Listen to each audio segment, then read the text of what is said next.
ಸ್ನೇಹಿತರೆ ನಮಸ್ಕಾರ. ನಮ್ಮ ದಶಮಹಾ ವಿದ್ಯೆಯ ಸರಣಿಗೆ ನಿಮಗೆ ಸ್ವಾಗತ. ಹಿಂದಿನ ವಿಡಿಯೋಲ್ಲಿ ನಾವು ಕಾಳಿ ಉಪಾಸನೆಯ ಬಗ್ಗೆ ತಿಳಿದುಕೊಂಡೆವು. ಈ ವಿಡಿಯೋಲ್ಲಿ ದಶಮಹಾ ವಿದ್ಯೆಯ ಎರಡನೆಯ ವಿದ್ಯೆ ಅದೇ ತಾರಾ ದೇವಿಯ ಬಗ್ಗೆ ತಿಳಿದುಕೊಳ್ಳುವ ಪ್ರಯತ್ನ ಮಾಡೋಣ.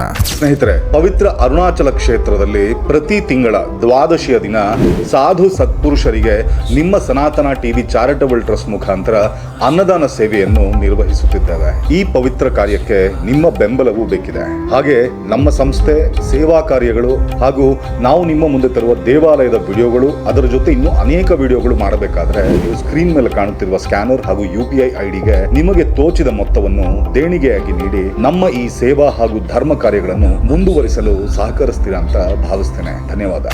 ತಾರಾ ನೀಲ ವರ್ಣದಲ್ಲಿ ಕಾಣಿಸುವ ಈ ದೇವತೆ ಅತ್ಯಂತ ಶಕ್ತಿವಂತವಾದ ದೇವತೆ. ತಾರಾ ಮಾತೆಯ ಸ್ವರೂಪ ಕಾಳಿ ಮಾತೆಯ ಹಾಗೆ ಇರುತ್ತದೆ. ಕಾಳಿ ಮಾತೆ ಕಪ್ಪು ಬಣ್ಣದಲ್ಲಿದ್ದರೆ ತಾರಾ ಮಾತೆ ನೀಲ ವರ್ಣದಲ್ಲಿರುತ್ತಾಳೆ. ತಾರಾ ದೇವಿ ವಾಕ್ಚಾತುರ್ಯಕ್ಕೆ ಅಧಿದೇವತೆ. ಈ ಸೃಷ್ಟಿಯಲ್ಲಿ ಎಲ್ಲದಕ್ಕಿಂತ ತುಂಬಾ ಶಕ್ತಿವಂತವಾದ್ದು ವಾಕ್ ಅಂದ್ರೆ ಮಾತು. ಶಬ್ದಕ್ಕಿರುವ ಶಕ್ತಿ ಅಂಥದ್ದು. ಸರಿಯಾಗಿ ಮಾತನಾಡಿದರೆ ಯಾವ ಕೆಲಸ ಬೇಕಾದರೂ ಆಗುತ್ತದೆ. ಅದನ್ನೇ ನಾವು ಈಗ ಕಮ್ಯುನಿಕೇಶನ್ ಸ್ಕಿಲ್ಸ್ ಅಂತೀವಿ. ನಮ್ಮಲ್ಲಿ ಕೆಲವರಿಗೆ ಮಾತನಾಡುವುದಕ್ಕೆ ಅಂಜಿಕೆ. ಆ ಅಂಜಿಕೆ ನಮ್ಮ ನಾಡಿ ವ್ಯವಸ್ಥೆಯಲ್ಲಿರುವ ನೆಗೆಟಿವ್ ಫೋರ್ಸ್ ಇಂದ ಬರುತ್ತದೆ. ಎಲ್ಲದಕ್ಕೂ ವೈದ್ಯಕೀಯ ಚಿಕಿತ್ಸೆಗಳಿರುವುದಿಲ್ಲ. ಕೆಲವಕ್ಕೆ ಮಂತ್ರ ಚಿಕಿತ್ಸೆಗಳೇ ಸರಿಯಾಗಿ ಕೆಲಸ ಮಾಡುತ್ತವೆ. ಹೀಗೆ ನಮ್ಮಲ್ಲಿರುವ ವಾಕ್ ಚಾತುರ್ಯವನ್ನು ಅತ್ಯುನ್ನತ ಸ್ಥಾಯಿಗೆ ತೆಗೆದುಕೊಂಡು ಹೋಗುವ ಶಕ್ತಿಯೇ ತಾರಾ ಉಪಾಸನೆ. ಶಬ್ದ ಶಕ್ತಿ 4 ವಿಧವಾಗಿರುತ್ತದೆ. ಅದು ಪರ, ಪಶ್ಯಂತಿ, ಮಧ್ಯಮ, ವೈಖರಿ. ಮಂತ್ರವನ್ನು ಆಚೆ ಜೋರಾಗಿ ಓದಿದರೆ ಅದನ್ನು ವೈಖರಿ ಅಂತಿವೆ. ತುಟಿಗಳನ್ನು ಕದಲಿಸುತ್ತಾ ನಿಧಾನವಾಗಿ ಮಂತ್ರವನ್ನು ಹೇಳುವ ವಿಧಾನವನ್ನು ಮಧ್ಯಮ ಅಂತಾರೆ. ಮನಸ್ಸಿನಲ್ಲಿ ಮಾಡುವ ಧ್ಯಾನವನ್ನು ಪಶ್ಯಂತಿ ಅಂತಾರೆ. ಇದಕ್ಕೆಲ್ಲದಕ್ಕೂ ಅತೀತವಾದ ಮಂತ್ರ ಧ್ಯಾನ ಹೊಂದಿದೆ. ಅದೇ ಪರಾಶಕ್ತಿ. ಅತ್ಯಂತ ಶಕ್ತಿವಂತವಾದ ಮಂತ್ರೋಚ್ಚಾರಣೆಯದು. ಹೀಗೆ ಉಪಾಸನೆ ಮಾಡಿದರೆ ನಮ್ಮಲ್ಲಿರುವ ಭಯಗಳು, ಅಂಜಿಕೆ ತೊಲಗಿ ಹೋಗುತ್ತದೆ. ಆ ಶಕ್ತಿಯನ್ನು ಕೊಡುವ ಮಹಾವಿದ್ಯೆ ತಾರಾ. ಸೃಷ್ಟಿ ಏರ್ಪಟ್ಟಾಗ ಬಿಗ್ ಬ್ಯಾಂಗ್ ಆದ ವಿಷಯ ನಿಮಗೆ ತಿಳಿದಿದೆ. ಅದೊಂದು ದೊಡ್ಡ ವಿಸ್ಫೋಟ, ಅಂದ್ರೆ ಕಾಸ್ಮಿಕ್ ಸೌಂಡ್. ಆ ಶಬ್ದವೇ ಓಂಕಾರ. ಆ ಓಂಕಾರದಲ್ಲಿರುವ ಶಕ್ತಿಯೇ ತಾರಾಶಕ್ತಿ.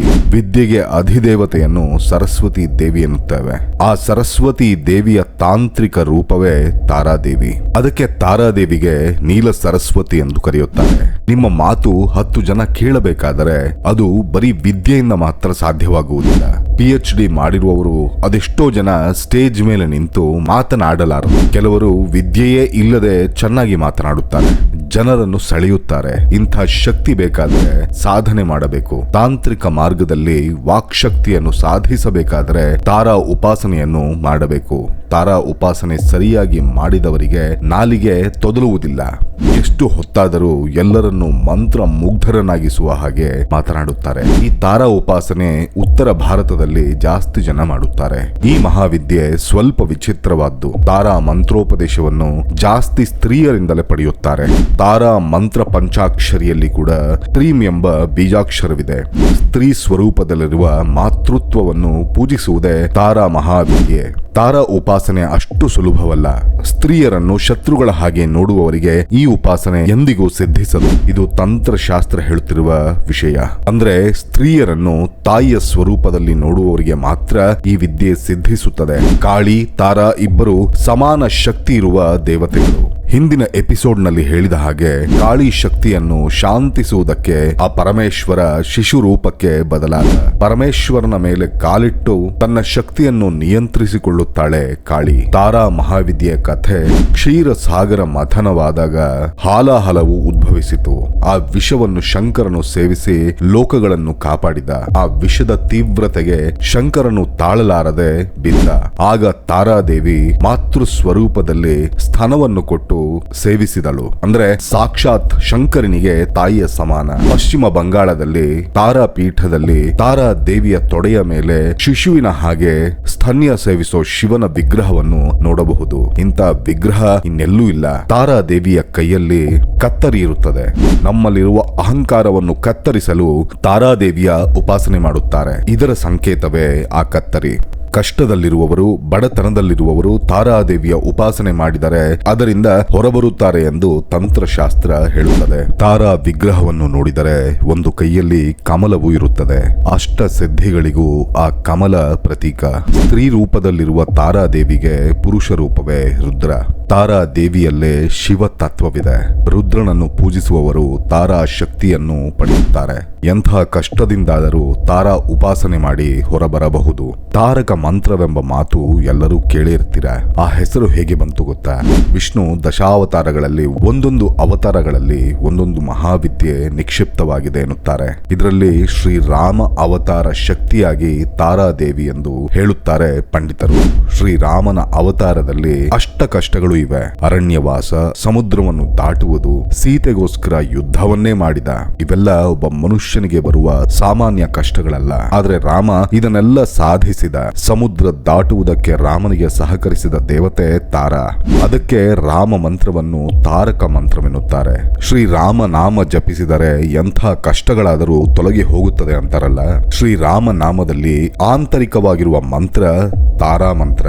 ತಾಂತ್ರಿಕ ಶಾಸ್ತ್ರದ ಪ್ರಕಾರ ತಾರಾದೇವಿಗೆ ಗುಲಾಬಿ ಬಣ್ಣ ಎಂದರೆ ಅತ್ಯಂತ ಪ್ರೀತಿ. ಇದಕ್ಕೆ ಸಾಧಕರು ಗುಲಾಬಿ ಬಣ್ಣದ ವಸ್ತ್ರಗಳಿಂದ ಪೂಜಿಸುತ್ತಾರೆ. ತಾರಾದೇವಿಯನ್ನು ಬೌದ್ಧ ಸಂಸ್ಕೃತಿಯಲ್ಲಿ ಜಾಸ್ತಿ ಉಪಾಸನೆ ಮಾಡುತ್ತಾರೆ. ಚೈನೀಸ್ ಭಾಷೆಯಲ್ಲಿ ತಾರಾದೇವಿಯನ್ನು ಕ್ವಾನ್ ಇಂಗ್ ಎಂದು ಕರೆಯುತ್ತಾರೆ, ಅಂದ್ರೆ ಕರುಣಾ ದೇವತೆ ಎಂದು. ತಾರಾದೇವಿಯನ್ನು ಏಕಜಟಾ ದೇವಿ ಎಂದು ಕರೆಯುತ್ತಾರೆ. ತಾರಿಣೀಂ ದುರ್ಗ ಸಂಸಾರ ಸಾಗರಸ್ಯ ಕಲೋದ್ಭವಾಂ ಎಂದು ದುರ್ಗಾ ಸಪ್ತಶತಿಯಲ್ಲಿ ಉಲ್ಲೇಖವಿದೆ. ಸಂಸಾರ ಸಾಗರದಲ್ಲಿರುವ ಎಲ್ಲಾ ಕಷ್ಟಗಳಿಂದ ಹೊರಹಾಕುವ ಮಹಾಶಕ್ತಿ ತಾರಾದೇವಿಯದ್ದು. ತಾರಾ ಉಪಾಸನೆಯಿಂದ ನಮ್ಮೊಳಗೆ ಅಡಗಿರುವ ಶಕ್ತಿ ನಮಗೆ ತಿಳಿದು ಬರುತ್ತದೆ. ಅದನ್ನು ಅಭಿವೃದ್ಧಿ ಮಾಡಿಕೊಳ್ಳುವ ಮಾರ್ಗ ತಿಳಿಯುತ್ತದೆ. ಈ ತಾರಾ ಉಪಾಸನೆಯ ಬಗ್ಗೆ ತಿಳಿದಿರುವುದು ಅತ್ಯಂತ ಕಮ್ಮಿ ಜನಕ್ಕೆ. ಬೌದ್ಧ ಸನ್ಯಾಸಿಗಳು ಕೋಟಿಗಟ್ಟಲೆ ತಾರಾ ಮಂತ್ರ ಜಪವನ್ನು ಮಾಡುತ್ತಾರೆ. ತಾರಾ ಸಾಧನೆಗೆ ಅತ್ಯಂತ ಮುಖ್ಯವಾದ್ದು ಗುರು. ಗುರುವಿಲ್ಲದೆ ಯಾವುದೇ ಕಾರಣಕ್ಕೂ ತಾರಾ ಮಂತ್ರ ಸಾಧನೆ ಅಥವಾ ಉಪಾಸನೆ ಮಾಡಬಾರದೆಂದು ತಂತ್ರಶಾಸ್ತ್ರಗಳು ಹೇಳುತ್ತದೆ. ಈ ವಿಡಿಯೋ ನೋಡಿ ನಾವು ಮಾಡುವ ಅನ್ನೋ ಸಾಹಸಕ್ಕೆ ತಾರಾ ಉಪಾಸನೆಯ ಪ್ರಯತ್ನ ಬೇಡ. ತಾಂತ್ರಿಕ ಮಂತ್ರಗಳು ಸರಿಯಾದ ಪದ್ಧತಿಯಲ್ಲಿ ಸಾಧನೆ ಮಾಡದಿದ್ದರೆ ಆ ಮಂತ್ರ ಶಬ್ದ ಪ್ರಕಂಪನೆಗಳು ನಿಮ್ಮನ್ನು ಏನು ಬೇಕಾದರೂ ಮಾಡಬಹುದು. ಒಂದು ಚಿಕ್ಕ ಗುಡುಗು ಬಂದರೇನೆ ಹೆದರುತ್ತೇವೆ. ಅಂಥದ್ರಲ್ಲಿ ವಿಶ್ವವನ್ನೇ ನಡೆಸುತ್ತಿರುವ ತಾಂತ್ರಿಕ ಶಬ್ದಗಳಿವು. ಅದರ ಜೊತೆ ತಿಳಿಯದೆ ಆಟವಾಡುವುದು ಸರಿಯಲ್ಲ. ತುಂಬಾ ಜನ ಪಂಡಿತರು ತಾರಾ ಉಪಾಸನೆ ಮಾಡಿದ್ದಾರೆ. ಅನರ್ಘಳವಾಗಿ ಪದ್ಯಗಳನ್ನು ಹೇಳುವ ತಿರುಪತಿ ವೆಂಕಟ ಕವಿಗಳು ತಾರಾ ಮಾತೆಯ ಉಪಾಸಕರು. ತಾರಾ ಉಪಾಸನೆಯಿಂದ ಕವಿತ್ವ ಶಕ್ತಿ, ಧಾರಣಾ ಶಕ್ತಿ ವೃದ್ಧಿಯಾಗುತ್ತದೆ. ತಾರಾ ಉಪಾಸನೆಯಲ್ಲೂ ಒಬ್ಬೊಬ್ಬರು ಒಂದೊಂದು ಶಕ್ತಿಯನ್ನು ಪೂಜಿಸುತ್ತಾರೆ. ತಾರಾ ಉಪಾಸನೆ, ಏಕಜಟಾ ಉಪಾಸನೆ, ಉಗ್ರತಾರಾ ಉಪಾಸನೆ, ನೀಲ ಸರಸ್ವತಿ ಉಪಾಸನೆ ಇವೆಲ್ಲ ತಾರಾ ಉಪಾಸನೆಯ ಭಾಗವೇ. ಟಿಬೆಟಿಯನ್ ಮಂತ್ರ ಪೂಜೆಯಲ್ಲಿ ತಾರಾ ದೇವಿಯನ್ನು 16 ವರ್ಷದ ಬಾಲಕಿಯಾಗಿ ಪೂಜಿಸುತ್ತಾರೆ. ಜೀವನ ತುಂಬಾ ಹದಗೆಟ್ಟಾಗ ತಾರಾ ದೇವಿಯ ಉಪಾಸನೆ ಒಳ್ಳೆ ಪರಿಹಾರ ಕೊಡುತ್ತದೆ ಎಂದು ಮಂತ್ರಶಾಸ್ತ್ರಗಳು ಹೇಳುತ್ತವೆ. ಹಿಮಾಲಯಗಳಲ್ಲಿ ತಾರಾ ಉಪಾಸಕರನ್ನು ನೋಡಬಹುದು. ಅಲ್ಲಿ ಉಗ್ರ ಮೃಗಗಳು ಕಂಡಲ್ಲಿ ತಾರಾ ಮಂತ್ರದಿಂದ ರಕ್ಷಣೆ ಪಡೆಯುತ್ತಾರೆ. ನಮ್ಮ ದೇಶದಲ್ಲಿ ತಾರಾ ದೇವಿಯ ಆಲಯ ಬೆಂಗಾಲ್ನಲ್ಲಿ, ಕಾಮಾಖ್ಯಾದಲ್ಲಿ ಹಾಗೂ ಹಿಮಾಲಯದ ಕೆಲವು ಕಡೆ ಇದೆ. ಸ್ನೇಹಿತರೆ, ಇದು ದಶಮಹಾವಿದ್ಯೆಯಲ್ಲಿ 2ನೇ ಶಕ್ತಿಯಾದ ತಾರಾ ದೇವಿಯ ಬಗ್ಗೆ ಕೆಲವು ವಿಚಾರಗಳು. ಮುಂದಿನ ವಿಡಿಯೋಲ್ಲಿ 3ನೇ ದೇವತೆಯಾದ ತ್ರಿಪುರಾ ಸುಂದರಿಯ ಬಗ್ಗೆ ತಿಳಿಯೋಣ. ಸರ್ವಂ ಶಿವಾರ್ಪಣಮಸ್ತು. ಅರುಣಾಚಲ ಶಿವ. ಸ್ನೇಹಿತರೆ, ಇಲ್ಲಿಯವರೆಗೂ ನೀವು ಈ ವಿಡಿಯೋ ನೋಡಿದ್ದೀರಾ ಅಂದ್ರೆ ಈ ವಿಡಿಯೋ ನಿಮಗೆ ಇಷ್ಟವಾಗಿದೆ ಎಂದು ಭಾವಿಸ್ತಿದ್ದೇನೆ. ಇಂತಹ ಇನ್ನಷ್ಟು ವಿಡಿಯೋಗಳು ನೋಡುವ ಹಂಬಲ ನಿಮಗಿದ್ರೆ ದಯವಿಟ್ಟು ಈಗಲೇ ಈ ವಿಡಿಯೋನು ಲೈಕ್ ಮಾಡಿ, ಶೇರ್ ಮಾಡಿ ಹಾಗೂ ನಮ್ಮ ಚಾನೆಲ್ ಅನ್ನು ಸಬ್ಸ್ಕ್ರೈಬ್ ಮಾಡ್ಕೊಳ್ಳೋದು ಮಾತ್ರ ಮರಿಬೇಡಿ. ಮುಂದಿನ ವಿಡಿಯೋಲಿ ಮತ್ತೆ ಸಿಗೋಣ. ಅರುಣಾಚಲ ಶಿವ.